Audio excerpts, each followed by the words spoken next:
Hello everyone, hope you all are fine. आज हम हमारी फाइनेंशियल अकाउंटिंग की सीरीज़ को ही कंटिन्यू करेंगे and this is our lecture number 23। जैसा कि आप सब जानते हैं कि हम फाइनल अकाउंट्स में उसके प्रैक्टिकल्स डिस्कस कर रहे हैं, ठीक है। आज भी हम फाइनल अकाउंट्स के प्रैक्टिकल्स को ही कंटिन्यू करेंगे। स्टार्ट करते हैं।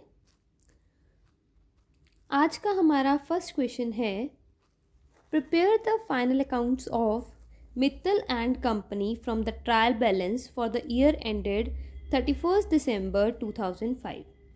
आपको क्या करना है, आपको फाइनल अकाउंट्स प्रिपेयर करना है मित्तल एंड कंपनी का। आपके पास ट्रायल बैलेंस गिवन है और किस ईयर का, एंडिंग 31 दिसंबर 2005। तो हमारा ईयर क्या हो गया, 1 जनवरी 2005 to 31 दिसंबर 2005। ओके, ये हमारे पास ट्रायल बैलेंस गिवन है। अब नीचे हमारे पास कुछ एडजस्टमेंट गिवन है। एडजस्टमेंट मतलब जिन ट्रांजैक्शंस की हमारी डबल एंट्री नहीं हो रखी। फर्स्ट एडजस्टमेंट है हमारे पास, closing stock was 1 lakh. Closing stock हमारे पास 1 लाख पड़ा है। Prepaid rent was 1000। रेंट हमारे पास 1000 है जो हमने पहले ही पे कर दिया, यानी उसका वो एक्सपायर नहीं हुआ था, अभी उसका टाइम नहीं आया था, बट पहले ही हमने उसको पे कर दिया। नेक्स्ट है, इंश्योरेंस अनएक्सपायर्ड वॉज 700। 700 का इंश्योरेंस था जो एक्सपायर नहीं हुआ था, यानी जिसको पे करने का टाइम नहीं आया था, बट हमने पे कर दिया। Wages include 5000 for the erection of new machinery. Wages में 5000 जो न्यू मशीनरी की इरेक्शन में मतलब इंस्टॉलेशन पे खर्चा आया है वो इंक्लूडेड है। Provide 4% depreciation on machinery. Machinery पे 4% डेप्रिशिएशन लगाना है। आउटस्टैंडिंग सैलरी गिवन है। Half of the amount of current bill was irrecoverable. जो भी बिल रिसीवेबल क्या होता है, नेगोशिएबल इंस्ट्रूमेंट होता है जिसमें मेंशन्ड होता है कि वो पर्सन आपको कितने टाइम बाद, मतलब जो आपका जो डेटर है वो कितने टाइम बाद या किस डेट को आपको जो मनी है वो देगा। उसमें जो करंट का बिल है वो उसका जो आधा अमाउंट है वो इरिकवरेबल है, मतलब वो आप रिसीव नहीं कर पाओगे, यानी वो क्या हो गया, बैड डेप्ट। Next is create a provision at 5% on other debts. और अदर डेट्स पे हमने 5% का क्या करना है, प्रोविज़न क्रिएट करना है। क्लियर है, ये है हमारे पास एडजस्टमेंट्स। क्वेश्चन को थॉरली रीड कर लिया अब हमने। अब क्वेश्चन को स्टार्ट करते हैं। सबसे पहले एडजस्टमेंट्स को सॉर्ट आउट करेंगे जैसे हम करते हैं। First one is closing stock was 1 lakh. Closing stock कितना है, 1 लाख। क्लोजिंग स्टॉक कहाँ आता है, एक तो ट्रेडिंग अकाउंट की क्रेडिट साइड, बिकॉज ये इस बार का एक्सपेंस नहीं है तो हमें परचेज में से लेस करना होता है। परचेज में से लेस नहीं करते हम क्या करते हैं, उसको क्रेडिट साइड शो कर देते हैं, ठीक है। और सेकंड वन, बैलेंस शीट में asset side closing stock. Next adjustment entry है हमारे पास, प्रीपेड रेंट वॉज 1000। अब जो भी हमारे पास ट्रायल बैलेंस में रेंट गिवन है उसमें से जो 1000 है वो प्रीपेड है। अब सबसे पहले हमें ये देखना पड़ेगा रेंट कितना गिवन है। सो रेंट गिवन है हमारे पास 4000। ये देखो रेंट कितना गिवन है, 4000। अब इसमें मेंशन है इसमें से जो 1000 है वो क्या है, प्रीपेड, मतलब उसका टाइम नहीं आया था, आपने उसको पहले ही पे कर दिया, तो यानी वो इस साल का नहीं है। एक तो P&L में जब रेंट दिखाओगे तो उसमें से लेस करना पड़ेगा। देखो 4000 रेंट, उसमें से लेस प्रीपेड रेंट 1000। रेंट इस बार का कितना हो गया, 3000। ओके, अब नेक्स्ट है हमारे पास एक मतलब इसका वन इफेक्ट तो कर दिया हमने, और दूसरा प्रीपेड रेंट, आपने पहले ही रेंट पे कर दिया यानी फ्यूचर में पे नहीं करना पड़ेगा, तो ये आपकी क्या होती है, एसेट। तो इसको कहाँ लिखा देंगे, बैलेंस शीट की एसेट साइड में, prepaid rent 1000। Okay, done. Next entry है हमारे पास इंश्योरेंस अनएक्सपायर्ड। अब इंश्योरेंस जो था वो एक्सपायर नहीं हुआ था अभी, मतलब उसका टाइम नहीं आया था पे करने का, बट आपने पहले ही पे कर दिया, यानी ये क्या है, प्रीपेड इंश्योरेंस, यानी ये भी इस साल से रिलेटेड नहीं है, इसको निकालना पड़ेगा। तो सबसे पहले देखो इंश्योरेंस कितना गिवन है, इंश्योरेंस हमारा गिवन है 2500। सो आप क्या करोगे, P&L में debit side to insurance 2500 less prepaid कितना गिवन है, 700, यानी ये जो 2500 गिवन है उसमें से 700 जो है वो हमने नेक्स्ट ईयर के लिए पे कर दिया है, तो वो इस साल से रिलेटेड नहीं है, तो इसलिए हम क्या कर देंगे, लेस। इस साल का आ गया हमारे पास 1800, ठीक है। और एक प्रीपेड इंश्योरेंस हमारी क्या है, एसेट है, तो हम इसको कहाँ लिख देंगे, बैलेंस शीट की लाइबिलिटी साइड, अनएक्सपायर्ड इंश्योरेंस और प्रीपेड इंश्योरेंस। ओके, नेक्स्ट है हमारे पास wages include 5000 for erection of new machinery on 1 January 2005। Wages में 5000 वो इंक्लूडेड हैं जो मशीनरी को इंस्टॉल करने में खर्चा आया था उस पर, मतलब जो मशीनरी को इंस्टॉल करने में खर्चा आता है वो किस में डालते हैं हम, मशीनरी में डालते हैं, बट हमने किस में डाल दिया, वेजेस में। करा था ना हमने ये, मैंने आपको कराया था ये वाला कैपिटल एक्सपेंडिचर जब समझाया था हमने कि मशीनरी को यूज़ करने तक जितने भी एक्सपेंसेस किए जाएंगे, मतलब उसको यूजेबल कंडीशन तक लाने तक जितने भी एक्सपेंसेस किए जाएंगे वो क्या होते हैं, कैपिटल एक्सपेंडिचर। तो इसलिए वो उसी पर्टिकुलर एसेट में ऐड होते हैं, यानी वो मशीनरी में ऐड होना चाहिए, बट आपने किस में कर दिया, वेजेस में। तो सबसे पहले वेजेस देखते हैं, वेजेस कितने के हैं, वेजेस हमारे पास गिवन है 45,000। ओके, सो यहाँ पे क्या आ जाएगा, wages 45,000 less wages for machinery कितना, 5,000।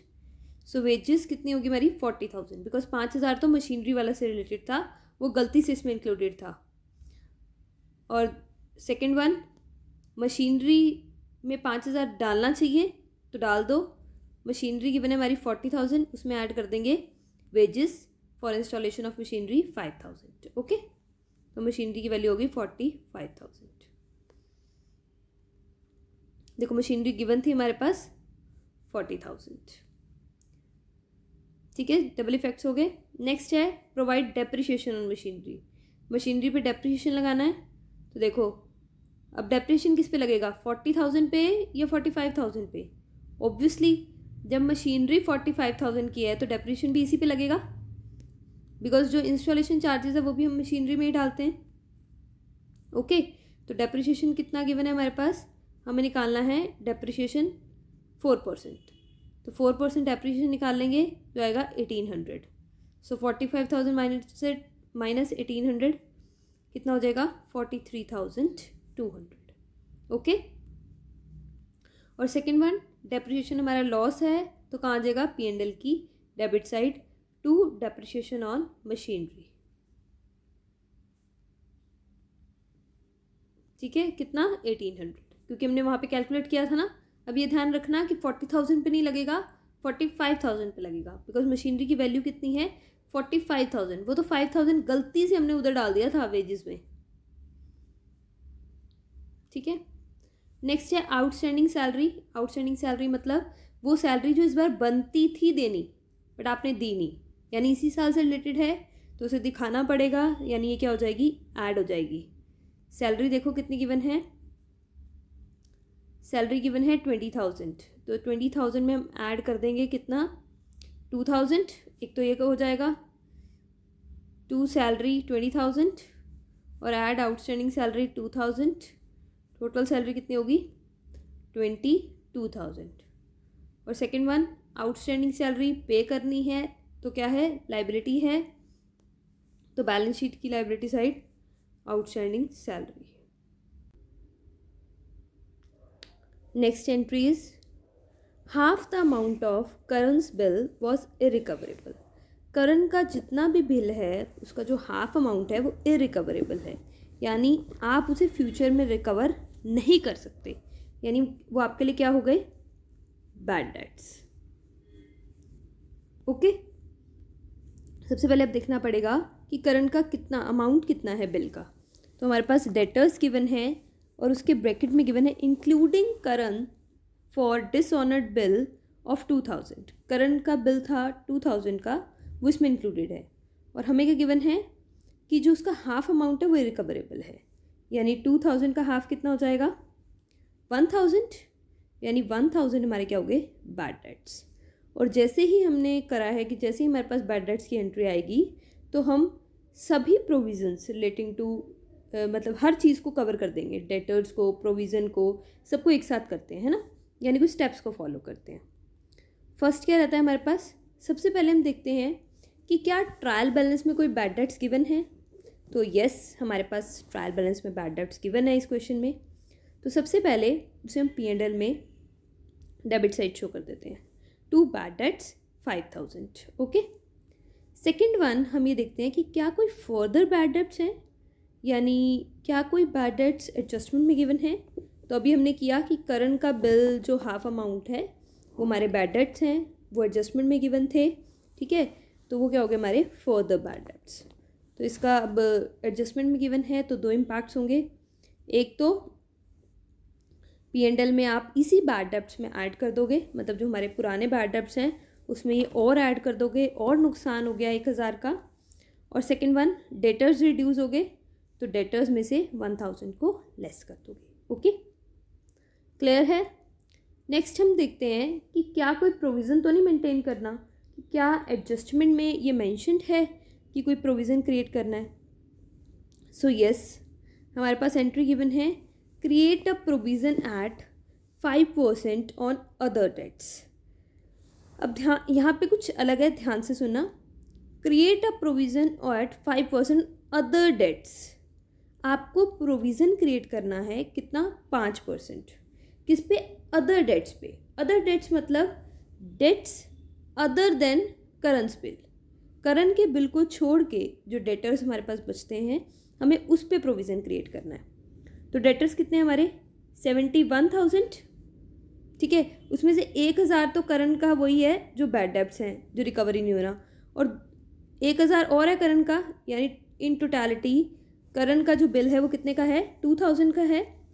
तो जो हमारा प्रोविज़न है वो क्रिएट होगा 71,000 माइनस 2000, यानी 69,000 पे।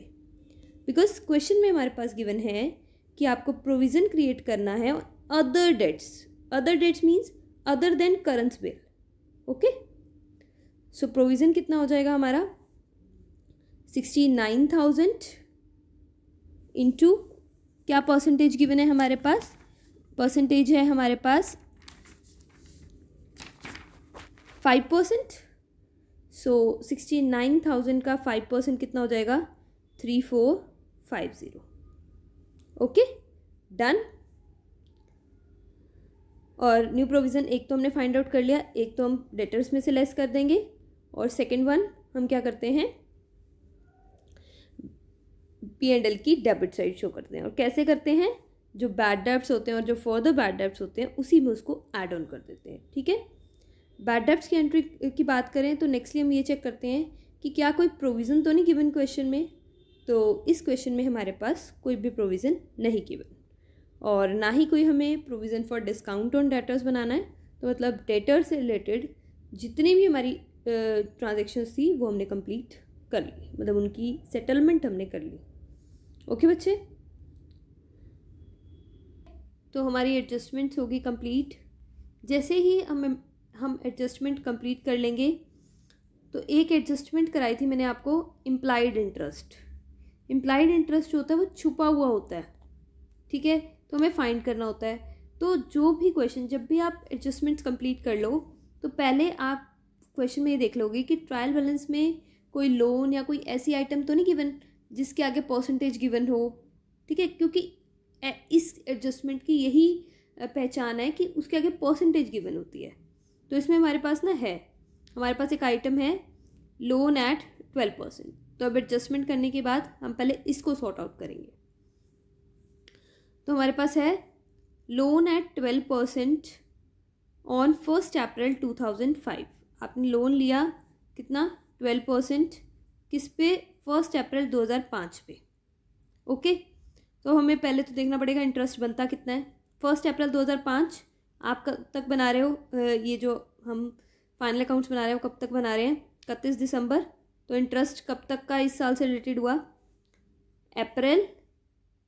अप्रैल, मई, जून, जुलाई, अगस्त, सितंबर, अक्टूबर, नवंबर, दिसंबर। कितने महीने हो गए हमारे पास,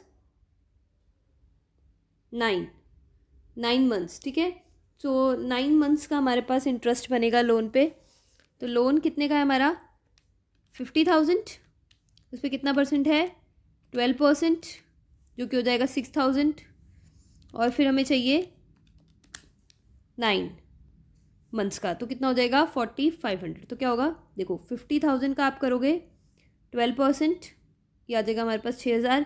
फिर उसका हमें 9 मंथ्स का चाहिए, 9 डिवाइडेड बाय 12, क्योंकि 12 महीने का ये हमारे पास गिवन है और हमें कितने का चाहिए, 9 मंथ्स का। तो 9 डिवाइड बाय 12, ये आ जाएगा 4,500। इंटरेस्ट ऑन लोन कितना बनता है हमारा, 4,500। अब आप देखोगे क्या कोई इंटरेस्ट गिवन है, तो हाँ जी, इंटरेस्ट हमारे पास गिवन है कितना, 1,500। अब बनता कितना था, 4,500, बट पे कितना कर रखा है, 1,500। यानी बाकी का जो 2,000 है वो क्या हो जाएगा, आउटस्टैंडिंग। क्या हो जाएगा, आउटस्टैंडिंग। सॉरी, 4,500 और 1,500, ये हो जाएगा 3,000। जो भी हमारे पास 3,000 है, ये क्या हो जाएगा हमारा आउटस्टैंडिंग इंटरेस्ट। तो इसे क्या करोगे, एक तो इंटरेस्ट ऑन लोन में ऐड कर दोगे, बिकॉज कितना है हमारा टोटल 4,500 है interest. So to interest on loan 1,500 और ऐड आउटस्टैंडिंग इंटरेस्ट 3,000, तो टोटल दिखा दिया हमने 4,500। और सेकेंड वन, लोन है हमारे पास 50,000। ठीक है, देखो लाइबिलिटी साइड में लोन गिवन है हमारे पास 50,000। अब बैलेंस शीट की लाइबिलिटी साइड में लोन हमारी लाइबिलिटी है, तो लाइबिलिटी दिखाएंगे 50,000। अब इसके साथ साथ 50,000 के साथ साथ इंटरेस्ट भी आउटस्टैंडिंग है, वो भी पे करना है, तो वो भी उसी में ऐड कर देंगे। तो टोटल कितना पे करना है अब हमने, 53,000। Okay, done, complete. ओके, हमने सारी एडजस्टमेंट कर दी। अब जो बाकी के आइटम्स हैं उनको ट्रांसफ़र कर देंगे trading and profit and loss account and balance sheet में। कैश बैलेंस शीट की asset side, wages trading account की डेबिट साइड। ठीक है, डायरेक्टली रिलेटेड है स्टॉक। अब यहाँ पे स्टॉक जो डेबिट साइड गिवन है, ये स्टॉक कौन सा हो जाएगा हमारा, ऑलरेडी गिवन है ना, तो ये कौन सा होगा, ओपनिंग स्टॉक। ठीक है, ओपनिंग स्टॉक कितना है हमारा, 1 लाख। परचेजेस कितने हैं, 2,52,000। ये कहाँ चले जाएंगे, ट्रेडिंग अकाउंट की डेबिट साइड। जैसे ही परचेजेस देखते हैं हम साथ ही देख लेते हैं कि परचेज रिटर्न तो नहीं है, तो यहाँ पे है रिटर्न आउटवर्ड। तो परचेजेस लिखे, उसमें से परचेज रिटर्न माइनस कर दोगे 2,000 के। ठीक है, उसके बाद है interest on loan. Interest on loan का हमने कर लिया था, बैड डेब्ट्स हमने कर लिए थे, सैलरीज P&L की debit side, sales tax P&L की debit side, octroi trading account में आता है हमारा। ठीक है, गुड्स को इंपोर्ट करने पे। रेंट हमारा P&L की डेबिट साइड, इंश्योरेंस P&L की डेबिट साइड, चैरिटी P&L की डेबिट साइड, मशीनरी हमने कर लिया था, डेटर्स हमने कर लिया था। ओके, कैपिटल बैलेंस शीट की liability side, creditors balance sheet की लाइबिलिटी साइड, डिस्काउंट रिसीव्ड है ना, क्रेडिट साइड गिवन है तो डिस्काउंट रिसीव्ड, तो ये कहाँ जाएगा, P&L की क्रेडिट साइड। सेल्स आ जाएंगे हमारी ट्रेडिंग अकाउंट में, क्रेडिट साइड। सेल्स रिटर्न हमने देखा कोई गिवन नहीं थी। नेक्स्ट है लोन 12%, इसकी भी हमने कर लिया था, है ना, ये हमने एज एडजस्टमेंट कंसीडर करके इसको सॉल्व किया था। ठीक है, इसके बाद आप क्या करोगे, अब इनको बैलेंस करोगे ठीक है, इनको क्लोज करोगे अकाउंट्स को। सबसे पहले ट्रेडिंग अकाउंट को बैलेंस करोगे तो हमारे पास आ रहा है प्रॉफिट, फिर उसको P&L में ट्रांसफ़र करोगे, ठीक है। फिर ये फाइंड आउट करोगे कि प्रॉफिट एंड लॉस अकाउंट से हमें कितना प्रॉफिट या लॉस है। तो हमने देखा प्रॉफिट है हमारा 8150, यानी ये साइज इनकम साइड ज़्यादा है और एक्सपेंस साइड कम है, ठीक है। और उसके बाद ये जो हमारे पास नेट प्रॉफिट आया उसको बैलेंस शीट में ट्रांसफ़र करोगे कैपिटल में ऐड करके, ठीक है। और फिर इन दोनों साइड का टोटल करोगे और वो आएगा equal. That means your question is correct. Okay, आज के लिए नेक्स्ट क्वेश्चन है हमारे पास। From the following trial balance of Naveen Chand prepare trading and profit and loss account for the year ended 31st December 1999 and the balance sheet as on date. आपके पास trial balance given है नवीन चंद का, आपको बनाना है trading and profit and loss account और date है 31 दिसंबर 1999। तो हमारी डेट क्या होगी पहले तो अकाउंट्स की, 1 जनवरी 1999 टू 31 दिसंबर 1999। इसके लिए हमने अकाउंट्स बनाने हैं। ओके, हमारे पास गिवन है ट्रायल बैलेंस में वेरियस आइटम्स और हमें एडजस्टमेंट्स गिवन है। एक बार रीड कर लेते हैं। Carry forward the following unexpired amounts. ये हमारे पास कुछ अनएक्सपायर्ड अमाउंट्स गिवन है। अनएक्सपायर्ड मतलब जिनका भी पेमेंट का टाइम नहीं आया था, आपने उनको पहले ही पे कर दिया, ठीक है। नेक्स्ट है हमारे पास wages include 2000 spent on installation of new machinery. Wages में 2000 ऐसा अमाउंट है जो न्यू मशीनरी को इंस्टॉल करने में हमने दिया था, ठीक है। Depreciate plant and machinery by 5% and furniture and fixtures by 10%। Next है make a provision of 5% on debtors. Next है हमारे पास trade charges 400 and wages 1500 have not been paid, मतलब पे करने चाहिए थे बट पे नहीं किए। अलाउ इंटरेस्ट ऑन कैपिटल 5%, ठीक है। ये आपके पास डाटा गिवन है। अब आपको क्या करना है, आपको बनाना है trading and profit and loss account and balance sheet. Start करते हैं।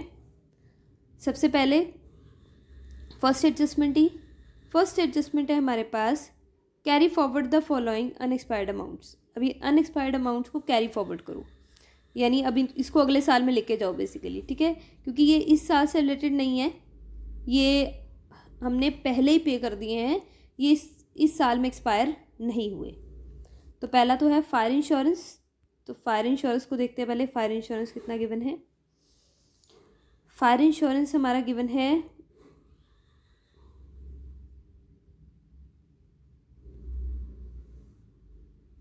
फायर इंश्योरेंस की प्रीमियम गिवन है हमारे पास 2800, ठीक है।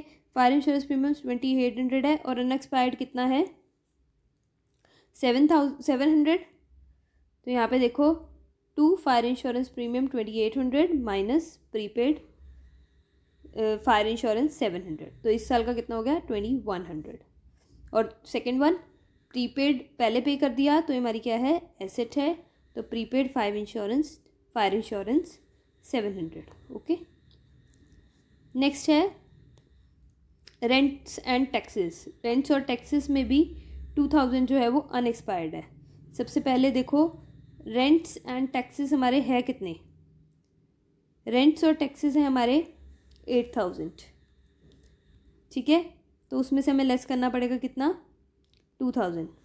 सो यहाँ पे रखो to rents and taxes 8000 less prepaid 2000, और प्रीपेड हमारी एसेट होगी तो बैलेंस शीट की ऐसे साइड में prepaid rent and taxes. Okay,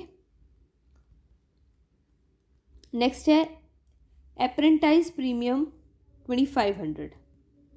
अब अप्रेंटाइज प्रीमियम हमें गिवन है 5000 और ये रिसीव्ड है, ठीक है। और इस रिसीव्ड में से ये गिवन है कि अनएक्सपायर्ड था 2500, मतलब अभी ड्यू नहीं हुआ था, पहले से ही रिसीव कर लिया, तो इस साल का नहीं है तो ऑब्वियसली लेस होगा।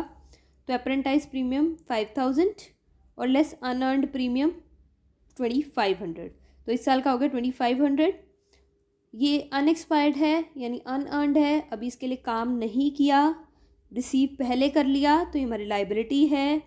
तो हम ये कहाँ शो करते हैं? बैलेंस शीट में, liability side, unearned apprentice premium. Okay, clear है? फर्स्ट एंट्री होगी।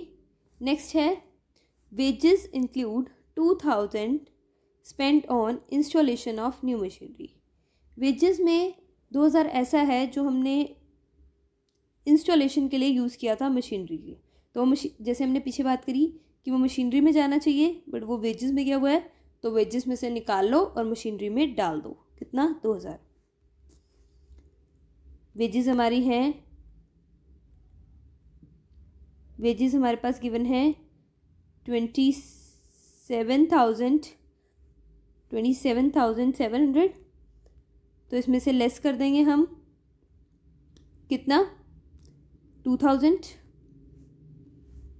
ओके, और second one wages on machinery, ये मशीनरी में इंक्लूड होना चाहिए था, तो मशीनरी में ऐड।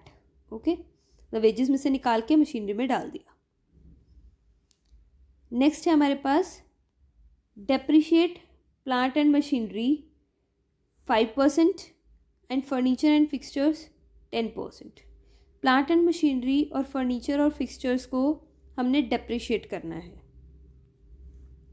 अब प्लांट एंड मशीनरी कितना गिवन है?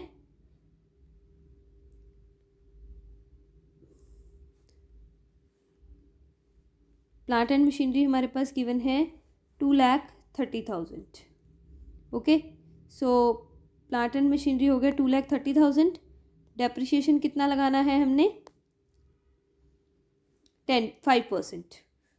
सो प्लांट एंड मशीनरी हमारी कितनी वैल्यू है प्लांट एंड मशीनरी की? 2,32,000। तो इस पर 5% लग जाएगा, दैट इज़ 11,600। तो वो लेस कर देंगे, तो यहाँ पे प्लांट एंड मशीनरी की वैल्यू आ गई 2,20,400। ठीक है, और यहाँ पे आ जाएगा to depreciation on plant and machinery 11,600। Next है फर्नीचर और फिक्सचर्स पे लगाना है 10%। फर्नीचर्स और फिक्सचर्स हैं हमारे 60,000 के, 10% लगाना है। एसेट साइड में जाओ, फर्नीचर एंड फिक्सचर्स 10% हो गया 6,000, लेस कर दिया 5,400। एक आ जाएगा P&L की debit side, depreciation on furniture and fixture 6,000, total depreciation हो गया 17,600। Okay, done. नेक्स्ट है मेक अ प्रोविज़न। जब भी बैड डेट से रिलेटेड कुछ आए, पूरे आपने स्टेप्स को फॉलो करना है। फर्स्ट क्या है? क्या कोई बैड डेट्स तो नहीं गिवन? तो यस, बैड डेट्स गिवन है। कितने गिवन है? 12,000 गिवन है। तो बैड डेट्स 12,000 गिवन है, तो कहाँ आएंगे? सबसे पहले हम क्या करेंगे? P&L की डेबिट साइड में लिख देंगे 12,000। ओके, सेकेंड स्टेप, कोई फर्दर बैड डेट्स तो नहीं गिवन, यानी कोई बैड डेट्स एडजस्टमेंट में तो नहीं बता रखे। सो नहीं है हमारे पास। फिर उसके बाद होता है प्रोविज़न तो नहीं बनाना नया, मतलब एडजस्टमेंट में क्या कोई प्रोविज़न बनाना है? लिखा हुआ है, तो यस 5% का प्रोविज़न बनाना है। तो अब ये बनाते हैं। डेटर्स कितने हैं हमारे? डेटर्स हैं हमारे पास 30,000। अब 30,000 में हम प्रोविज़न बनाएंगे कितना?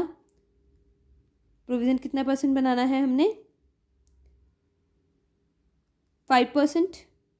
सो 30,000 का 5% कितना हो जाएगा? 1,500। तो प्रोविज़न बना दिया, डेटर्स रह गए हमारे 28,500। ओके, और सेकेंड वन बैड डेट्स में ऐड कर देंगे 1,500। ओके, नेक्स्ट स्टेप क्या होता है कि कोई ओल्ड प्रोविज़न तो नहीं गिवन, यानी कुछ ट्रायल बैलेंस में तो नहीं कोई प्रोविज़न गिवन। सो ट्रायल बैलेंस में प्रोविज़न है कितना? 10,000 का। तो मैंने आपको बताया था ट्रायल बैलेंस में जो प्रोविज़न गिवन है वो हम कहाँ लिख देते हैं? P&L की credit side by old provision 10,000। ठीक है, बाकी आप ये वाला फॉर्मूला भी यूज़ कर सकते हो, बट मैंने आपको बताया था नोट्स में निकालना पड़ेगा। ओके, अब देखेंगे कोई डिस्काउंट ऑन डेटर्स तो नहीं बनाने प्रोविज़न, तो नहीं। So that means bad debt से रिलेटेड, डेटर से रिलेटेड हमारी एंट्री कंप्लीट। नेक्स्ट है trade charges 400 and wages 1,500 have not been paid. Trade charges हैं 400, और वेजेस हैं 1500 जो हमने पे नहीं किए, तो दैट मीन्स वो इस साल से रिलेटेड थे बट हमने पे नहीं किए, तो वो क्या होंगे, इस बार में ऐड होंगे। सबसे पहले ट्रेड चार्जेस कितने गिवन हैं 200, वेजेस कितने गिवन हैं, वेजेस जितने भी गिवन है उसमें 1500 हम क्या कर देंगे, ऐड कर देंगे। देखो सबसे पहले तो ट्रेड चार्जेस का करते हैं, ट्रेड चार्जेस 200 ऐड आउटस्टैंडिंग 400, और आउटस्टैंडिंग है पे करना है तो लाइबिलिटी है, तो क्या कहाँ आ जाएगा, बैलेंस शीट की लाइबिलिटी साइड में आउटस्टैंडिंग ट्रेड चार्जेस। और सेकंड वन वेजेस आउटस्टैंडिंग है 1500 के, तो वो किस में ऐड कर देंगे, वेजेस में। और सेकंड वन लाइबिलिटी है तो लाइबिलिटी साइड में दिखा देंगे आउटस्टैंडिंग वेजेस 1500। ओके, हो गया हमारा ये। नेक्स्ट है allow 5% per annum interest on capital. अब कैपिटल पे इंटरेस्ट देना है ओनर को। कैपिटल कितनी है ओनर की, सबसे पहले देखो कैपिटल गिवन है हमारे पास 4,50,000, ठीक है, 4,50,000 हमारे पास कैपिटल है, और कितना इंटरेस्ट देना है हमने 5%, यानी कितना इंटरेस्ट हो गया, देखो 4,50,000 हो गया, अब उस पर देना है हमें कितना 5%। सो 4,50,000 का 5% कितना हो गया हमारे पास 22,500, ठीक है। इंटरेस्ट ऑन कैपिटल देना है तो ऐड हो जाएगा, ठीक है। सो जो इंटरेस्ट ऑन कैपिटल है वो कैपिटल में ऐड हो जाएगा। ओके, डन, एडजस्टमेंट्स हमारी हो गई। अब मैंने आपको कहा था कोई ऐसी आइटम तो नहीं गिवन जिसके आगे परसेंटेज गिवन हो, तो इस क्वेश्चन में ऐसी कोई आइटम नहीं है। अब आइटम्स लेंगे और उसको ट्रांसफ़र कर देंगे। कैपिटल लाइबिलिटी साइड में डाल दिया था हमने, ड्राइंग्स बैलेंस शीट में लाइबिलिटी साइड में कैपिटल में से लेस, क्योंकि विड्रॉ करा लिया उसने। Land and building asset side, debtors and creditors, debtors debit side given होंगे, एसेट्स मतलब 30,000 एसेट साइड और 40,000 creditors liability side. Purchases P&L की डेबिट साइड में, साथ ही साथ देख लेंगे कि कोई परचेज रिटर्न तो नहीं गिवन, सो परचेज रिटर्न नहीं है हमारे पास, ठीक है, तो परचेज ऐसे ही आ जाएंगे। नेक्स्ट है sales and sales return, sales हमारी क्रेडिट में गिवन होंगी ऑब्वियसली, और सेल्स रिटर्न डेबिट में, ठीक है, हमने करा है ना ये। सो ये सेल्स हैं, उसमें से सेल्स रिटर्न हम कर देंगे minus. Discount on purchases P&L में, डिस्काउंट ऑन परचेजेस P&L की क्रेडिट साइड में। फायर इंश्योरेंस प्रीमियम P&L की डेबिट साइड। अप्रेंटाइज प्रीमियम कर लिया था हमने ये। Cash in hand asset side, cash at bank asset side balance sheet की। स्टॉक ऑन, अब क्लोजिंग स्टॉक हमें यहाँ पे गिवन है, एडजस्टमेंट में नहीं गिवन था, तो दैट मीन्स क्लोजिंग स्टॉक सिर्फ एक जगह आएगा, और कहाँ आता है फिर, only in asset side, balance sheet की एसेट साइड में, बिकॉज दैट मीन्स वो अगर यहाँ पे आया तो उसकी एडजस्टमेंट मतलब उसकी एंट्री पास हुई हुई है, तो यानी वो ऑलरेडी परचेज में से लेस हुआ हुआ है, आपको बस उसको कहाँ डालना है, बैलेंस शीट की एसेट साइड में। ओके, बैड डेट्स प्रोविज़न कर लिया था हमने। कैरेज गिवन है तो ये कहाँ चला जाएगा, ट्रेडिंग अकाउंट में, बिकॉज मैंने आपको बताया था कि अगर खाली कैरेज गिवन हो तो हम उसे क्या लेते हैं, कैरेज इनवर्ट। ओके, नेक्स्ट है हमारे पास वेजेस, ट्रेडिंग अकाउंट की डेबिट साइड में। प्लांट एंड मशीनरी हमने कर लिया था, फर्नीचर एंड फिक्सचर्स भी हो गए थे। सैलरी, सैलरी भी आई थिंक सो हमने लिख दी थी, सैलरी हो गई थी, सैलरी हमारा नहीं, सैलरी डाल देंगे हम P&L की डेबिट साइड में। बैंक चार्जेस P&L की debit side. Coal gas water trading account में। रेट्स एंड टैक्सेस P&L में, ठीक है। Bill receivable and bill payable, ये हो गए रिसीवेबल, डेबिट में रिसीवेबल होंगे, और पेबल क्रेडिट में, क्योंकि ये हमारी एसेट है और ये लाइबिलिटी है। ट्रेड चार्जेस हमने कर लिया था, बस सब कुछ ट्रांसफ़र। अब बस अपने क्वेश्चन को करेंगे क्लोज। बैलेंस ट्रेडिंग अकाउंट से निकालेंगे ग्रॉस प्रॉफिट या लॉस, ग्रॉस प्रॉफिट आ गया हमारे पास, उसको ट्रांसफ़र किया ट्रेडिंग में, P&L में, फिर P&L से निकाला नेट प्रॉफिट और लॉस, और यहाँ पे आ रहा है हमारे पास नेट प्रॉफिट, फिर उसको ट्रांसफ़र किया बैलेंस शीट में। किस में ऐड करते हैं नेट प्रॉफिट हम? कैपिटल में, ठीक है। फिर हमने बैलेंस शीट का टोटल किया, दोनों आएंगे equal, that means your question is correct, ठीक है।